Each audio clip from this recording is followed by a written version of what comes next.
હવે નજર કરીએ અન્ય સમાચારો પર તો અમદાવાદમાં વિદ્યાર્થીની હત્યા મામલે આજે તાળાબંધી થશે। આજે એનએસયુઆઈ દ્વારા તાળાબંધી કરવામાં આવશે। એનએસયુઆઈ યુથ કોંગ્રેસ દ્વારા તાળાબંધી કરવામાં આવશે તેવી માહિતી છે। અમદાવાદની 7th ડે સ્કૂલમાં વિદ્યાર્થીની હત્યા થઈ તે મામલે એનએસયુઆઈ યુથ કોંગ્રેસ હવે મેદાને આવ્યું છે અને આજે તેમના દ્વારા તાળાબંધી કરાશે। તો આ તરફ શિક્ષણ વિભાગે નિર્ણય કર્યો છે કે સ્કૂલમાં આજે ઓફલાઈન શિક્ષણ બંધ રહેશે। મામલો થાળે ન પડે ત્યાં સુધી શાળામાં શિક્ષણ બંધ રહેશે। ઓનલાઈન અભ્યાસ કરાવવા ડીઓનો આદેશ છે। શિક્ષણ માટે બાળકોને શાળાએ આવવાની ફરજ પડે તો પોલીસ સુરક્ષા રાખવી પણ ફરજિયાત છે। અમદાવાદ 7th ડે સ્કૂલની બહાર અને અંદર પોલીસ તૈનાત છે। વિદ્યાર્થીની હત્યાની ઘટના બાદ ગઈકાલે હોબાળો થયો હતો। એનએસયુઆઈ દ્વારા આજે સ્કૂલમાં તાળાબંધીનું એલાન આપવામાં આવ્યું છે। ત્યારે કોઈ અનિચ્છનીય ઘટના ન બને તેને લઈને પોલીસ બંદોબસ્ત ગોઠવાયો છે। આજે પણ શાળામાં ઓફલાઈન શિક્ષણ બંધ રહેશે। જ્યાં સુધી આ મામલો થાળે ન પડે ત્યાં સુધી ઓફલાઈન શિક્ષણ બંધ રાખવા માટે ડીઓનો આદેશ છે। વિદ્યાર્થીઓનો અભ્યાસ ન બગડે તે માટે ઓનલાઈન અભ્યાસ કરાવવા માટે આદેશ અપાયો છે।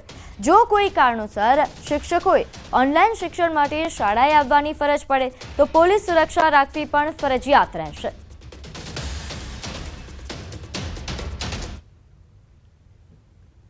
અમદાવાદના મણિનગરની 7th ડે સ્કૂલમાં વિદ્યાર્થીની હત્યાના મામલામાં વધુ ઘેરા પ્રત્યાઘાત પડ્યા છે અને બીજા દિવસે પણ જે છે તે સ્કૂલ બંધ રાખવામાં આવી છે અને સ્કૂલની અંદર અને સ્કૂલની આસપાસ પોલીસ પ્રોટેક્શનને લઈને મોટી સંખ્યામાં પોલીસ તૈનાત કરવામાં આવી છે। સ્કૂલની જો વાત કરીએ તો સ્કૂલ પ્રિમાઇસીસમાં પણ મોટી સંખ્યામાં પોલીસ જે છે તે અહીંયા તૈનાત રાખવામાં આવી છે। કારણ કે એનએસયુઆઈ જે દ્વારા જે છે આજે આ સ્કૂલમાં તાળાબંધી કરવાનો જે છે તે એલાન કરવામાં આવ્યું છે અને વિરોધ પ્રદર્શનનું પણ એલાન કરવામાં આવ્યું છે અને તેને લઈને બીજા દિવસે પણ અહીંયા પોલીસનો કાફલો જે છે તે તૈનાત રાખવામાં આવ્યો છે। આ જે સ્કૂલની જો વિવાદની વાત કરીએ તો સ્કૂલમાં એક વિદ્યાર્થીએ બીજા વિદ્યાર્થી ને જે છે સ્કૂલની પ્રિમાઇસીસની બહાર એક હત્યા કરી નાખી હતી અને તેને લઈને ગઈકાલે મોટી સંખ્યામાં આ સ્કૂલ ઉપર હોબાળો થયો હતો। તોડફોડ પણ કરવામાં આવી હતી અને સાથે સાથે સ્કૂલના સ્ટાફ સાથે મારપીટ પણ થઈ હતી અને ત્યારબાદ મોટી સંખ્યામાં લોકોનું ટોળું જે છે તે સ્કૂલ ઉપર ધસી આવ્યું હતું અને ફરી એકવાર જે છે તે સ્કૂલમાં તોડફોડ કરવામાં આવી હતી જેને લઈને આજે પણ જે છે તે સ્કૂલ બંધ રાખવામાં આવી છે।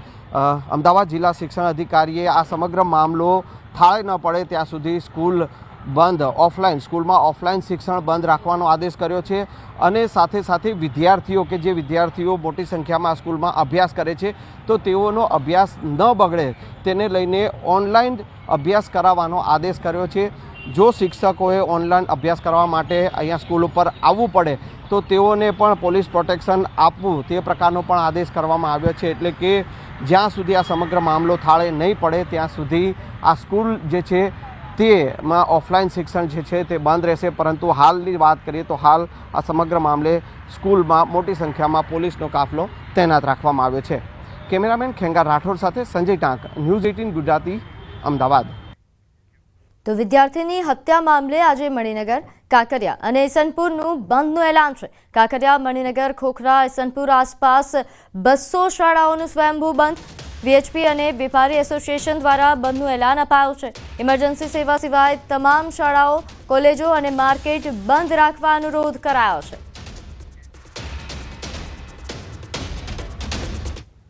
સ્વયંભૂ રીતે મણિનગરની જનતાએ આજે બંધ પાડવાનો નિર્ણય લીધો છે અને એમાં મણિનગરની લગભગ તમામ શાળાઓ જોડાયેલી છે અને એના કારણે આજે વિદ્યાર્થીઓ પણ વાલી મિત્રો પણ શિક્ષણ કાર્યમાં નથી જોડાયા અને શાળાઓ પણ લગભગ શિક્ષણ કાર્યથી આજે વંચિત રહી છે। મણિનગરની 7th ડે સ્કૂલના વિદ્યાર્થીની હત્યાના મામલાના ઘેરા પ્રત્યાઘાત પડ્યા છે અને ગઈકાલે મોટી સંખ્યામાં જે સંગઠનો દ્વારા અને જે વાલીઓ દ્વારા જે છે તે સ્કૂલ પર હોબાળો મચાવવામાં આવ્યો હતો અને વીએચપી દ્વારા જે છે તે સ્કૂલનું બંધનું એલાન આપવામાં આવ્યું છે। સાથે સાથે ઈસનપુર અને કાંકરિયા અને મણિનગર વિસ્તારની તમામ શાળાઓમાં બંધનું એલાન આપવામાં આવ્યું છે અને તેના પગલે મણિનગર, ઈસનપુર અને કાંકરિયા વિસ્તારની જે શાળાઓ જે છે તેઓએ સ્વયંભૂ આજે આગળ વાત કરીએ પૂર્વોત્તર ભારતમાં આવેલું મિઝોરમ હવે ભારતીય રેલવેના નકશા પર જોવા મળશે। આઝાદી બાદ પ્રથમ રેલવે લાઇન આઇઝોલના સાયરંગથી બાયરબી વચ્ચે નાખવામાં આવી છે. નોંધ્ય છે કે 51.38 કિલોમીટરની નવી રેલવે લાઇન નાખવામાં આવી છે. આઇઝોલ આવવા માટે રોડની વ્યવસ્થા છે, જેના કારણે જીવન જરૂરી વસ્તુઓ લાવવા લઈ જવા માટે ટ્રાન્સપોર્ટ ખર્ચ પણ વધુ થાય છે. हाँ, अभी तक एक्चुअली इस कारण से आइजॉल का जो टूरिज़्म है जितना होना चाहिए था उतना बढ़ नहीं पाया था, बट अब ये रेलवे आने से वो टूरिज़्म में बहुत एक बड़ा बूस्ट मिलने वाला है.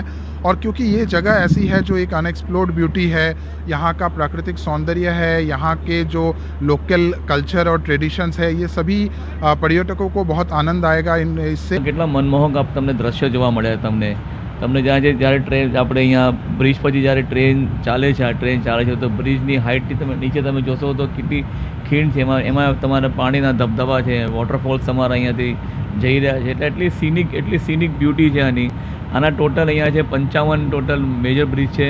આ જે 51.38 કિલોમીટરના સ્ટ્રેચમાં 87 માઇનર બ્રિજીસ છે અને 48 એની ટનલ્સ છે. આમાં દેશના પૂર્વોત્તર રાજ્ય એટલે કે મિઝોરમ દેશની આઝાદી બાદ પણ તેની જે રેલવે કનેક્ટિવિટી હોવી જોઈએ તે ન હતી, પરંતુ 2014માં રેલ પ્રોજેક્ટની શરૂઆત થઈ અને આ જે રેલ પ્રોજેક્ટ છે તેની પૂર્ણ થઈ ગઈ છે કામગીરી. હવે આ જે મિઝોરમનો આઇઝોલ કેપિટલ સિટી છે અને આ કેપિટલ સિટીથી લઈ અને હવે દેશના જે નેટવર્ક છે, રેલવે નેટવર્ક છે તેની સાથે જોડાશે અને તેના કારણે એક બેનિફિટ મળશે કે હવે રેલવે લાઇનથી એટલે કે આ 50 કિલોમીટરની લાઇન છે અને તેના કારણે જે મિઝોરમની સુંદરતા છે, આઇઝોલની સુંદરતા છે તે પણ જોવા મળશે. અત્યારે આ કુદરતી નજારો છે તે પણ અહીં રેલવેમાં જે લોકો પ્રવાસ કરશે તેને જોવા મળશે. સાથે સાથે જે અહીં આઇઝોલમાં રહે છે લોકો તેના જીવનમાં પણ બદલાવ આવશે. સાથે જ અહીં જે ટુરિસ્ટ આવે છે, પ્રવાસીઓ આવે છે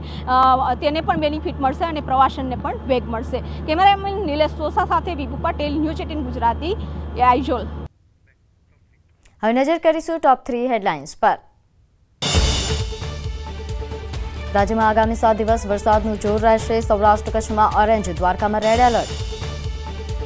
24 કલાકમાં 226 તાલુકામાં વરસાદ. સૌથી વધુ જૂનાગઢના મેંદરડામાં 13.21 ઇંચ વરસાદ. અમદાવાદમાં વિદ્યાર્થીની હત્યા મામલે એનએસયુઆઈના આજે શાળાની તાળાબંધી એનએસયુઆઈ કરશે.